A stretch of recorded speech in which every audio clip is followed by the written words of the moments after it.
અને હા, મને મૂંગીમાં તો મૂંગીમાં હો ભાઈ. મને એક દી આવીને કે એ વળી અહીંયા તો મેં કીધું બોલો બોલો મૂંગીમાં. મને કે આપણે કલેક્ટરને શું કચરાની જરૂર પડી? કલેક્ટરને કસરત જરૂર. મેં કે હા, કલેક્ટરને કચરાની જરૂર પડી હતી, હમણાં લેવા આવે એમ કે કલેક્ટર કચરો લેવા આવે? હા મને કે. મેં કીધું તમને કોણે કીધું? મને કે હમણાં આપણી પંચાયતના માઇકમાં જાહેરાત થઈ કે ભાઈ બધી કચરો ત્યાં રાખજો, હમણાં કલેક્ટર લેવા આવે છે. મેં કીધું કલેક્ટર નહીં, ટ્રેક્ટર કચરો ક્યારે રાખજો, ટ્રેક્ટર લેવા આવે. મળે અમારા પિક્ચર પણ ડોહું માણા તે સાંભળવું ઓછું ને, તે કઈ સમજાવો બીજું. તે ઓલા સાંભળ્યું હતું કે લોઢામાં તો વેલ્ડિંગ થાય, પણ આ માણામાં કીધું ના વેલ્ડિંગ થાય.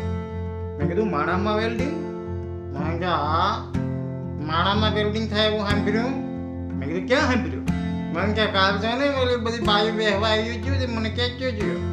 મને કે કાલ સરપંચના છોકરાનું વેલ્ડિંગ છે, વેલ્ડિંગ. મેં કીધું વેલ્ડિંગ નહીં, વેડિંગ છે. વેડિંગ એટલે સગાઈ. એટલે અમારી તે પણ એ વેલ્ડિંગ ને વેડિંગ કે આમ તો એમ જ કહેવાય ને, અમારા જમાનામાં સગાઈ થતી હતી. અને ત્યારે સગાઈ એટલે થઈ જાય એટલે આખી જિંદગી પછી ભેગા ભાવ. હવે વેલ્ડિંગ થઈ જાય, કઈ ભટકી જાય નક્કી નહીં. એટલે આમાં કરતા હોશો કીજીએ અને વર્ણ કીજીએ કબ, બાકી માથું ભરી જાય એવારમાં ને ઉષા રહી જાય પગ. પછી મેં એને કીધું, મેં પણ મોંઘીમાં તમારો જમાનો સારો હતો કે આ જમાનો સારો છે? તો મને કે જોઈએ ને તો ઈ જમાનો સારો, ને જોઈએ ને તો આ જમાનો સારો. મેં કીધું એ કેમ? મને કે અમારા જમાનામાં બાયું હતું 5-5 પૂરીઓ, એમ હાલું જાતું હોય તો જાણે હાથી હાલો જાય, નટાણે તો ફદુકડી સાંકળી જેવી રહી. આમ ટપક ફદુક જાતી હોય તો એમ લાગે કે આ તો બાયું છે કે બાંગરા. તમે કીધું મને કે આમ છે ને આ જમાનો સારો, ફદુકડી જેવડી બાયું છે, પણ ઓલા હારડા કેટલા મોટા. હારડા એટલે હાર. હારડા કેટલા મોટા લે. મોટાની બાયું મોટા હારડા લે, ને અમારા જમાનામાં અમે રાહડા લે. અને રાહડા લઈને ઘેર આવવા મોડું થઈ જાય તો હાહુ પાછા ખાહડા લે. લાલમ ગજબ છે ઈશ્વરનો, એમાં બુદ્ધિશાળી તમામ નથી. થોડી બુદ્ધિવાળા થોડા, તો ગાંડા ના ક્યાંય ગામ નથી. પ્યાર કરી લે, શું કોઈ તારો યાર નથી. ગોતી લેજે, ભીતર છે ક્યાંય બહાર નથી.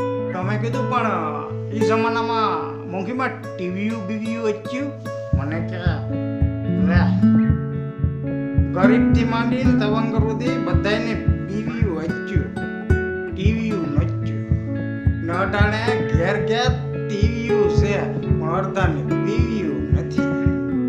આવ્યો ને જમાનો જોરદાર. એટલે મિત્રો, આ યુગમાં માણસ ખૂબ દોડધામ કરી રહ્યો છે, અને ઘણા બધા માણસો સ્ટ્રેસમાં જતા રહે, ટેન્શનમાં આવે અને પછી વ્યસનમાં બંધાય, અને સ્ટ્રેસમાં શું થાય ખબર નથી. તો સ્ટ્રેસનો એક જ ઉપાય છે કે હસતા રહો.